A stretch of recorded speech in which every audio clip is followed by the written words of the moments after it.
Buenas noches a todos. Bueno, los que no saben, ustedes están en la Cátedra de Rusia, Instituto de Relaciones Internacionales, Universidad de La Plata. Enseñamos el idioma ruso, organizamos muchas actividades culturales. Este año, a fines de noviembre, organizamos también el viaje educativo a Rusia con nuestros alumnos. Los que quieren sumarse pueden preguntarnos los detalles.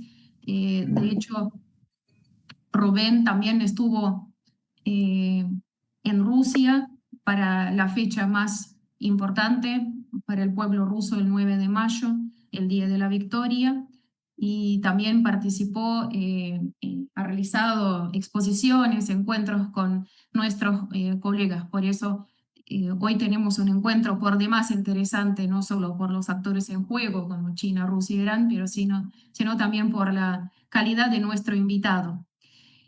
Los tres países citados, la charla, el nombre de la charla, por qué Rusia, Irán y China en el centro de la transición global. Eh, los tres países citados ocupan el centro de las noticias.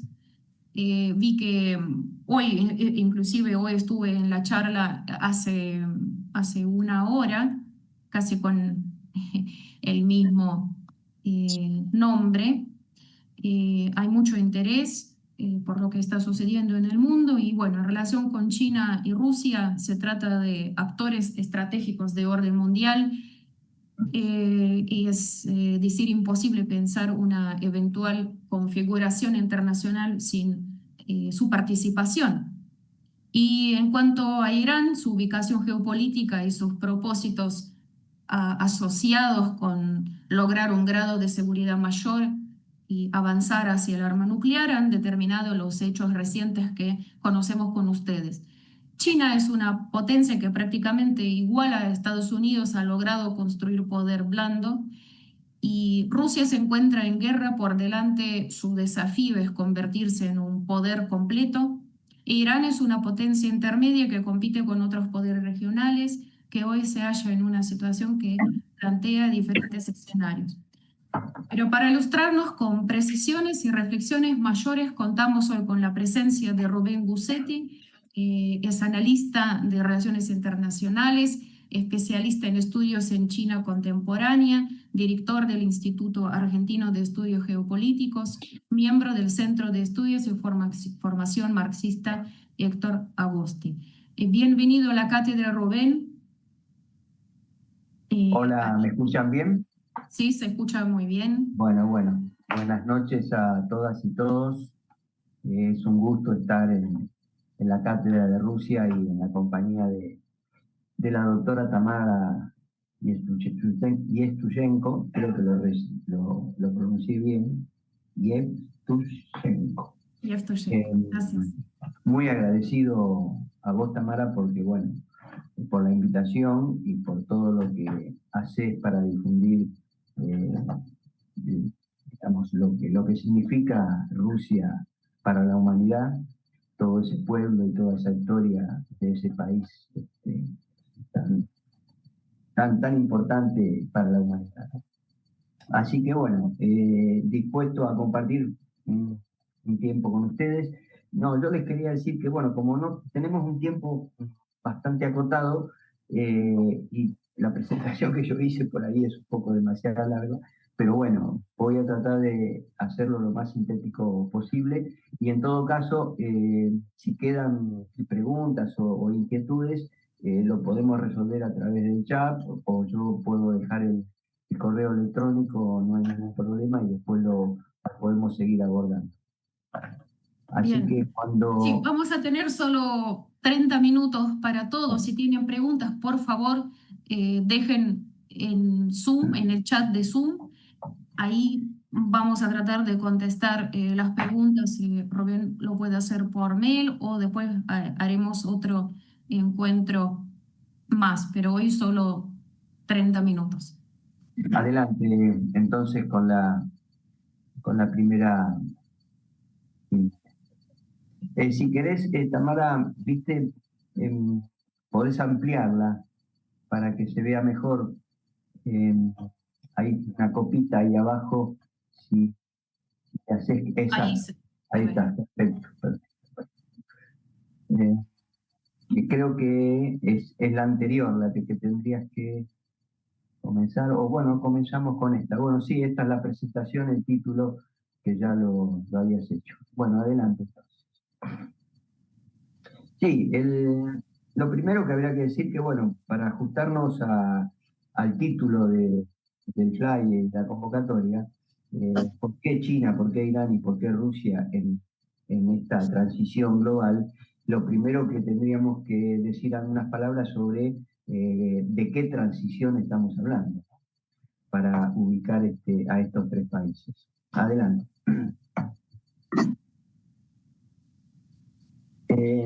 Es una transición civilizatoria, muchos le damos esa denominación, porque pensamos que es una transición que va a afectar al conjunto de la sociedad humana y que va a marcar un hito en toda la trayectoria del desarrollo de la humanidad.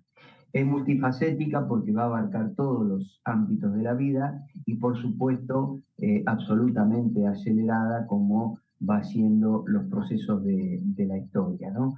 Y si uno toma, por dar solamente un ejemplo, las transformaciones tecnológicas que han habido en la humanidad en los últimos 30, 20, 30 años es colosal, ¿no? Así que todo eso también va acelerando esa transición.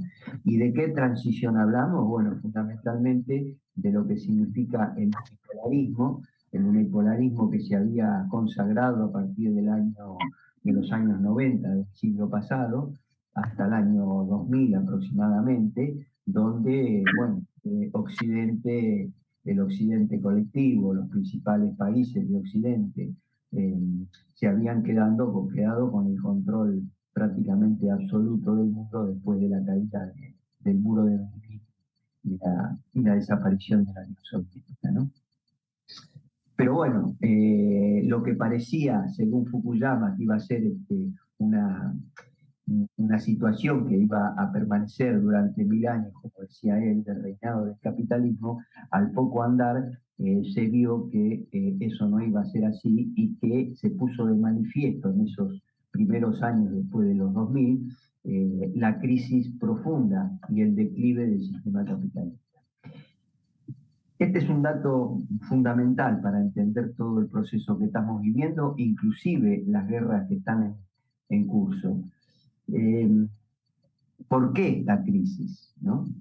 Fundamentalmente se da porque a partir de los años 70 del siglo XX, los sectores capitalistas concentrados que obtenían la rentabilidad a través de la producción de bienes materiales, se le comienza a reducir ostensiblemente la tasa de ganancia y empiezan a elaborar un proyecto de rentabilidad en base a la globalización financiera y en base a la especulación.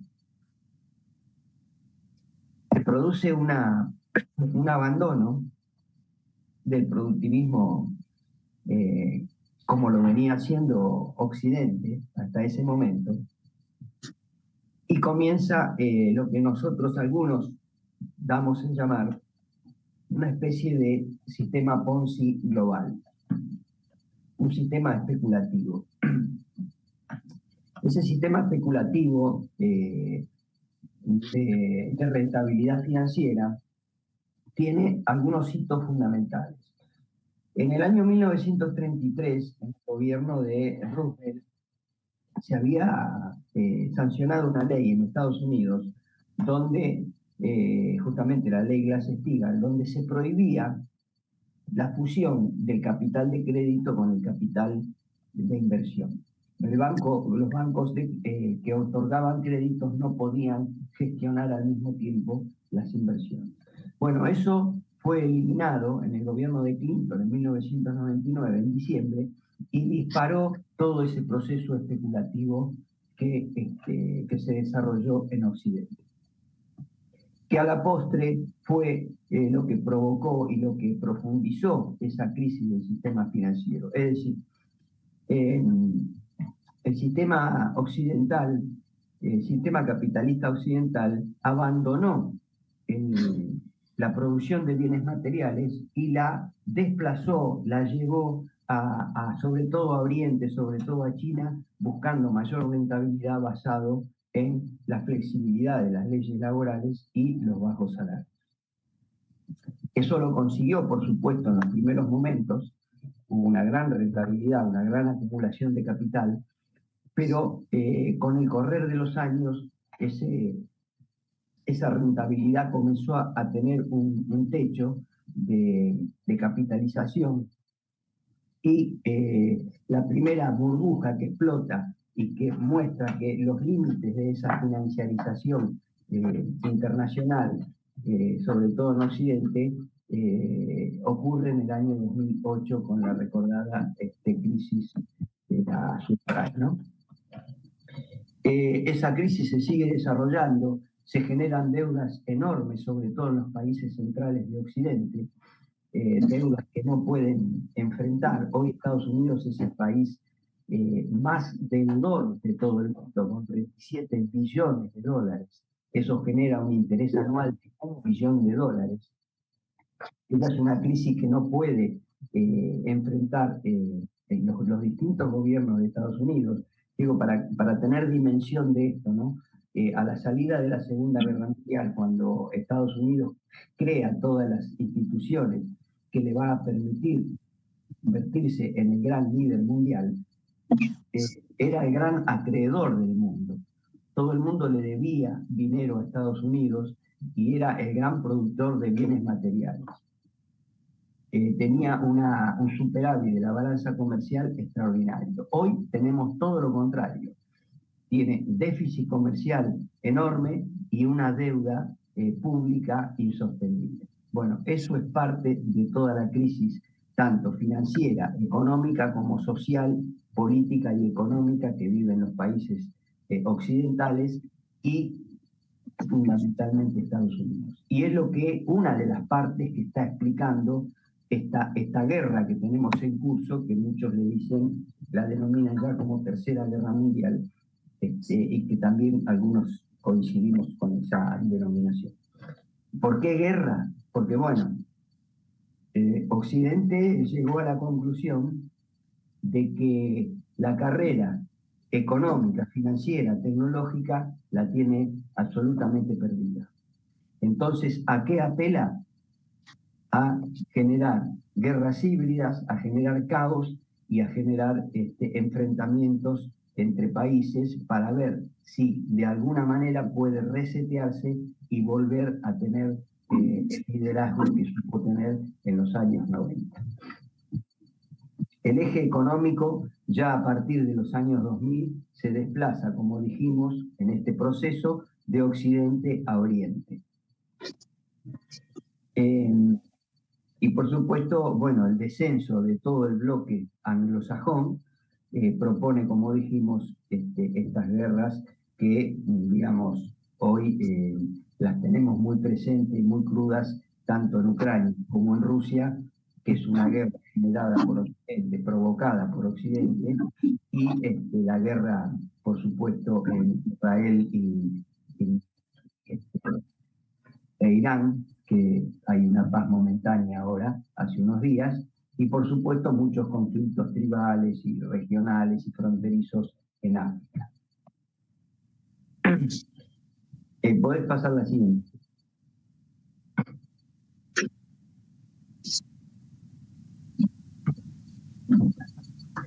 Por supuesto que toda esta decisión que ha tomado las cúpulas de los países, de los gobiernos de los países occidentales, está llevando a una situación extrema y a una situación de gran riesgo de guerra nuclear.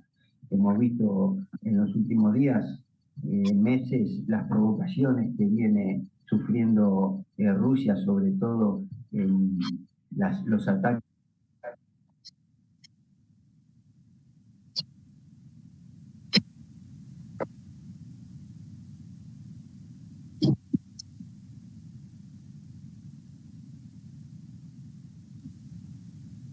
No se escucha Rubén, ¿no? Salió de... No. Algo se le cortó, evidentemente. No, un segundo, vamos a...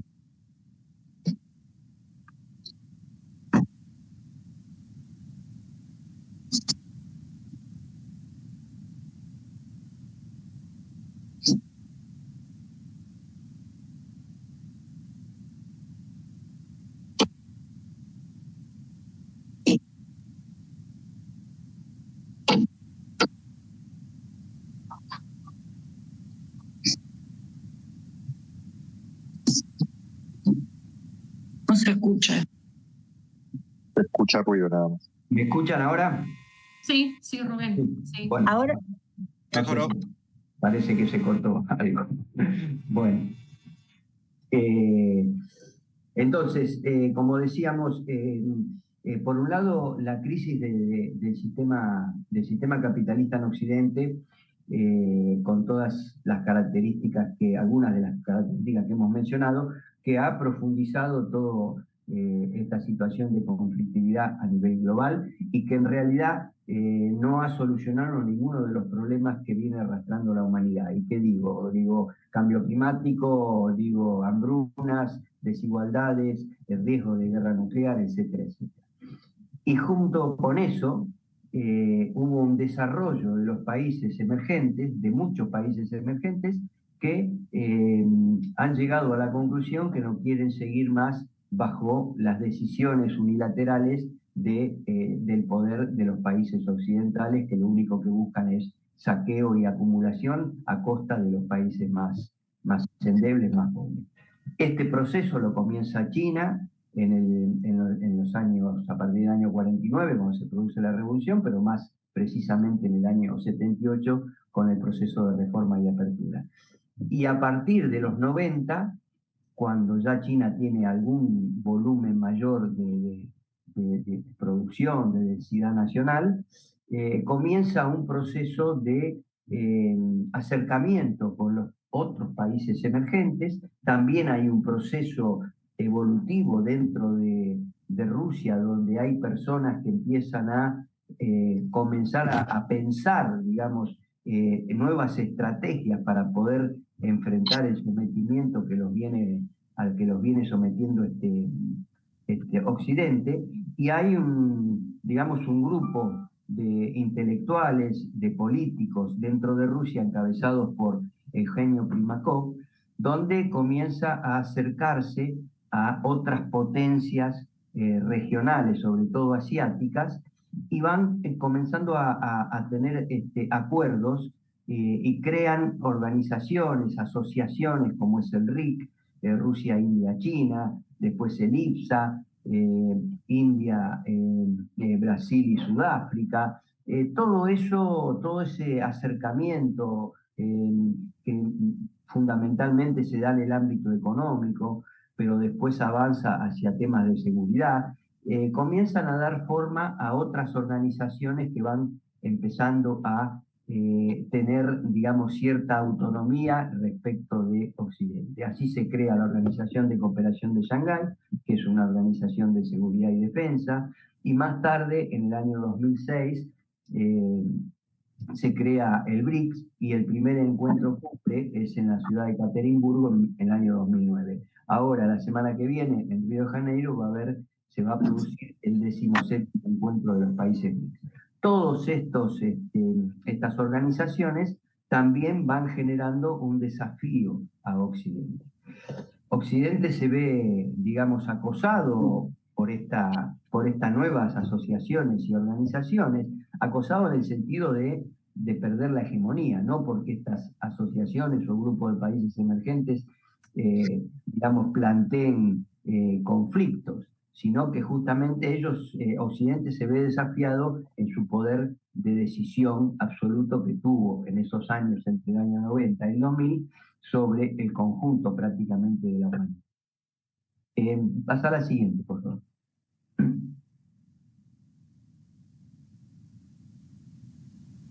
La siguiente, por favor. Bueno, acá este mapa nos da una idea.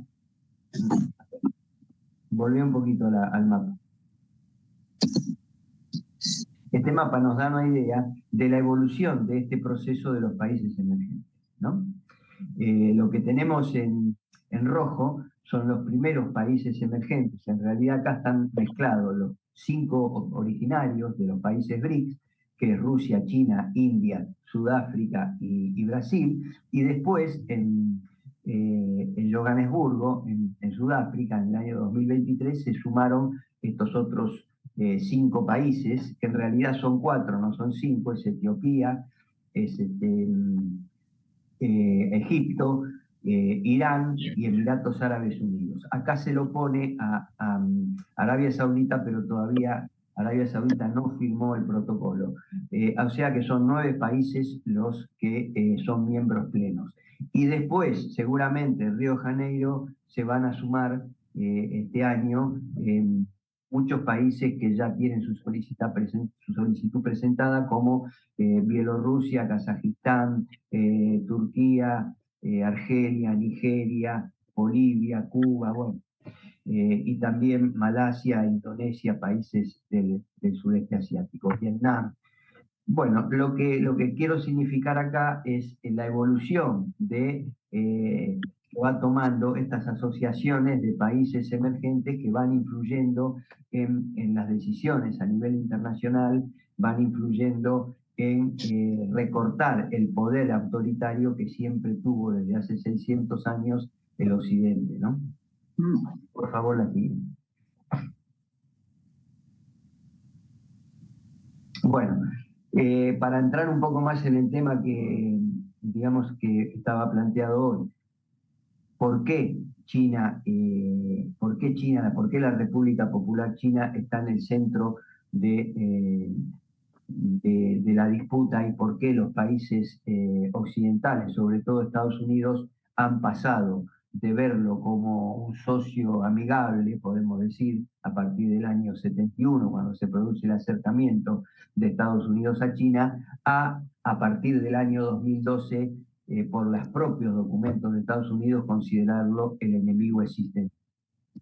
Bueno, en el medio hubo un proceso de acumulación, de recuperación de soberanía de China, de incremento de su volumen económico, financiero, sobre todo a partir del año 1978, cuando hace la reforma y la apertura. Se abre al comercio internacional China y comienza ese proceso de evolución, de producción propia, de generación de bienes materiales, se convirtió en el gran taller del mundo, y en el año 2001 da un salto de calidad en todo ese proceso, ingresando en la Organización Mundial del Comercio. En el año 2008, con los Juegos Olímpicos, ustedes recordarán, hace la gran presentación a nivel internacional, presentándose en la sociedad global, y supera con bastante facilidad lo que para Occidente fue un drama, que fue la primera crisis financiera seria. En el año 2012, Occidente comienza a ver su error, llevado por ambición. El error, ¿cuál fue? Trasladar toda su producción de bienes materiales a China, pensando de que China no siempre iba a estar sometido al poder financiero estadounidense. Bueno, ese cálculo, como hemos visto, le ha salido muy mal, y que hoy tiene la situación que tiene Occidente. China es el principal país que lidera a los países emergentes, propuso en el año 2013 la nueva ruta de la seda, y hoy también, a partir de hace unos años, pero hoy lo plantea con mucho más firmeza, la comunidad de destino compartido, es decir, una comunidad de futuro compartido donde todos los países puedan desarrollarse en paz. Hoy es el primer socio comercial de 140 países, de los 200 países que aproximadamente están registrados en Naciones Unidas, y desde el año 2014 la primera potencia económica del mundo, medida por paridad de poder de compra. Como decíamos antes, bueno, China de socio amigable a enemigo existencial de Occidente, no porque China haya ofendido a Occidente ni los haya agredido a ningún país central de Occidente, sino porque justamente está encabezando el desafío de esa hegemonía unilateral que tuvo Occidente durante muchos años. Por favor, la siguiente. Bueno, estas son partes de las rutas de la seda, lo que está todo en azul son distintas rutas de la seda, son 6 rutas de la seda que van desde China hasta Lisboa, hasta Madrid, atravesando todo Eurasia, y lo que está en rojo es la ruta marítima, ¿no? Avanza, por favor, la siguiente.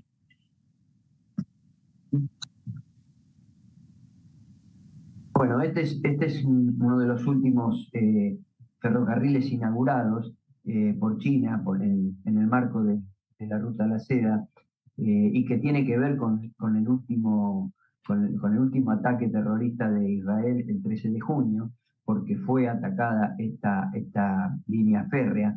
Es un ferrocarril que nace en Urumqi, en China, y termina en Teherán, pero atraviesa Uzbekistán, la ciudad histórica de Samarcanda, atraviesa Turkmenistán también.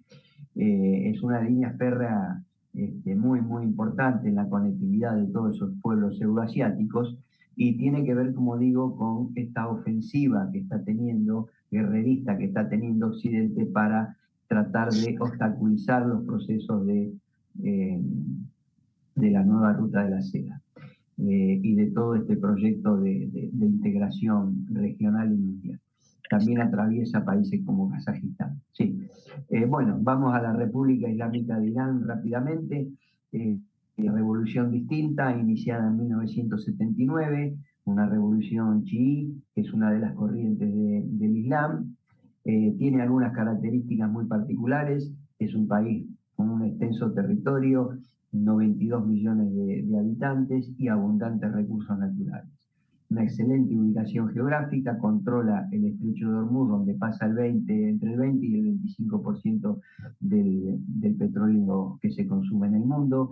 Es eje de la resistencia palestina, de todos los países árabes e islámicos que defienden la causa palestina. En este sentido, lo menciono rápidamente, pero fue un golpe a este eje de la resistencia la caída del gobierno sirio el año pasado, que es el 6º país que estaba en la lista de Rumsfeld y Wolfowitz. Rumsfeld era el secretario de Estado en 1990, y Wolfowitz uno de los principales asesores de seguridad, y recomendaban cambiar los gobiernos de 7 países del norte de África y de Asia Occidental. Bueno, lo lograron en 6, y el 7º era justamente Irán, que por ahora no lo han podido lograr. Bueno, es un país con gran desarrollo científico, es el 4º país en STEM, la categoría STEM, en el ranking STEM, que es el ranking de ciencia, ingeniería, matemática, en ciencia, que hace una categorización de países, y Irán justamente está en el 4º lugar. Tiene poderosos acuerdos, importantes acuerdos bilaterales, sobre todo con Rusia y con China. Y desde 1979, por supuesto, que está en la mira de Israel, del Reino Unido y de Estados Unidos. Fundamentalmente porque tiene el control sobre el estrecho de Hormuz, como decíamos, es la 4ª reserva de petróleo del mundo y la 2ª del gas. Digamos, hay muchas opiniones en el sentido de que la guerra que inicia Israel y Estados Unidos con ese ataque terrorista del 13 de junio tenía como objetivo detener el desarrollo nuclear de Irán. Bueno, eso es una simple excusa. Lo que realmente querían con ese golpe terrorista era modificar y cambiar el gobierno de Irán. Es decir, lograr ahí tener un gobierno dócil para poder volver a tener el control del petróleo, del gas, y cortar todas las rutas de la Ruta de la Seda de China, y dar un golpe muy fuerte a China, porque uno de los convenios importantes que tiene China con Irán es la provisión de petróleo y de gas por 30 años, por valor de 400.000 millones de dólares. Bueno, evidentemente la revolución islámica modificó el equilibrio de poder en Asia Occidental y es lo que están intentando los países occidentales retomar. Es un país clave porque participa en la Organización de Cooperación de Shanghái, del BRICS y también de la Unión Económica Eurasiática. Adelante. Adelante, Tamán. Pásalo, por favor. Bueno, acá vemos la ubicación geográfica de Irán, controlando el estrecho de Hormuz y vecino de Arabia Saudita. Dale, avanza. La siguiente. Ahí está el mapa de Irán. Un país con 1.600.000 kilómetros cuadrados. Bueno, la siguiente, por favor.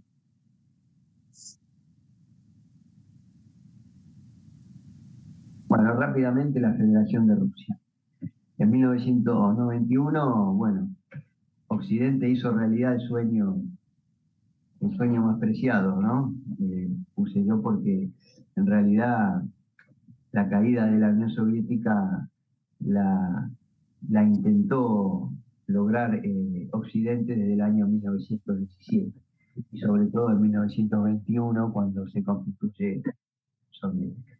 Bueno, lamentablemente para el mundo en 1991 ocurre eso y Rusia es sometida durante 10 años a un neoliberalismo y a una enajenación de su soberanía muy fuertemente, pero logra reponerse a partir de los años 2000 con un cambio de... Rusia siempre ha hecho un gran esfuerzo para integrarse a Europa y lamentablemente los países europeos siempre lo han mirado a Rusia con desprecio y cuando se han acercado a Rusia es para intentar desmembrarla, para intentar dividirla y siempre buscando y ambicionando los enormes recursos naturales de Rusia. Rusia intentó por todos los medios evitar en la guerra que hoy se ve envuelta lo mismo que ocurrió en la Segunda Guerra Mundial, pero Occidente ya tenía planificada de los años 90 la guerra entre Ucrania y Rusia. Cercó toda la frontera occidental de Rusia con países que se incorporaban en la OTAN y tenían cada vez armamentos más ofensivos y bueno, la forzaron en el año 2022, el 24 de febrero, de ingresar en la operación militar especial.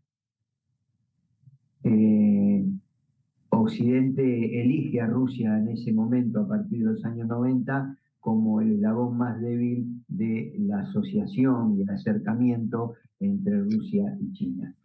Es decir, Occidente sabe que hoy no puede atacar a China, entonces buscó a través de Rusia poder tener allanado el camino. Después de 3 años, hoy podemos decir que fue un fracaso absoluto y ahora también termina de fracasar con el intento de dar un golpe de Estado en Irán. Rusia es un país que en un enorme reservorio de cultura y de ciencia y lamentablemente Occidente intenta cancelar una civilización brillante impidiéndole a gran parte de los países periféricos de Occidente y a sus propios pueblos tener un acercamiento, una integración, una digamos, cooperación con esa civilización. Bueno, pasa la siguiente imagen. Ajá. Bueno, este es un mapa de la Unión Económica Euroasiática, conformada por Rusia, Bielorrusia, Kazajistán, Armenia, Kirguistán, y ahora va a extenderse hacia el sur, también hacia Irán. Y la última imagen es un símbolo de lo que es Rusia, ¿no? A mí me llamó la atención esto es un caldero que está en la ciudad de Kazán, me llamó mucho la atención y estuve averiguando sobre el significado de este caldero, que tiene una dimensión enorme, se ve desde muy lejos, ustedes ahí ven la comparación con los edificios. Bueno, lo que significa, lo que representa este caldero es la unión de las etnias y las religiones en Rusia. Es decir, cómo quisieron simbolizar con esa imagen, con ese caldero, la convivencia armónica en Rusia de más de 100 etnias y de las distintas religiones. Y Kazán justamente uno lo puede observar ahí, en esa ciudad hermosa, tanto sinagogas como iglesias católicas, como mezquitas, todas conviviendo y sin ningún tipo de dificultades. Así que me pareció un símbolo extraordinario de lo que es Rusia. Yo, para terminar, 2 o 3 cositas nada más que quisiera dejar en claro. Les pido disculpas porque, bueno, fue mucha información en muy poco tiempo, y que, bueno, es difícil a veces captarlo. Para los que quieran tener este Power, lo tiene Tamara, así que no hay ningún problema, pueden disponer de él. Pero 2 o 3 ideas para terminar. Es importante comprender por qué estamos en esta situación de guerra mundial, que ojalá no llegue a ser nuclear. Pero el problema de fondo es que el sistema capitalista occidental está en una crisis que para muchos es terminal, en el sentido de que no puede lograr la reproducción del capital que siempre lo han logrado, sobre todo a base de conquistas, de colonizaciones y de saqueo de los pueblos. Hoy se encuentran con un desafío enorme, que son los países emergentes, fundamentalmente nucleados en el BRICS, y estamos hablando de ese tipo de poderoso que es China, Rusia e Irán, y por lo tanto están buscando por todos los medios, apoyados en el sionismo y apoyados en la angloesfera encabezada por Estados Unidos y el Reino Unido, están buscando generar caos en todo el mundo para poder cambiar esta historia. Y la historia es la que viene. La historia es que si no hay una guerra nuclear, seguramente el mundo del futuro va a ser mucho más armónico, mucho más cooperativo, mucho más vivible. Y en ese sentido le quiero decir a los jóvenes que están en esta llamada que son privilegiados, porque tienen un promedio de 60, 70 años por delante, y seguramente si somos capaces de evitar que esto termine en un conflicto nuclear, seguramente van a vivir un mundo muchísimo mejor del que nosotros nos ha tocado vivir. Así que aprovechenlo, estudien, concéntrense, sean inquietos, y busquen, digamos, el porqué de las cosas, y traten de investigar y conocer cada vez más el origen de muchos conflictos y de muchas cosas que nos ocurren a diario, que a veces aparecen en esta gran confusión que generan los medios de comunicación, que yo le digo los medios de intoxicación de Occidente. Pero bueno, busquen, sean inquietos, dudas, y vayan encontrando o acercándose a la verdad de las cosas. Bueno, muy agradecido por la invitación, sobre todo a vos, Tamara, a la Universidad de La Plata, al Instituto de Relaciones Internacionales.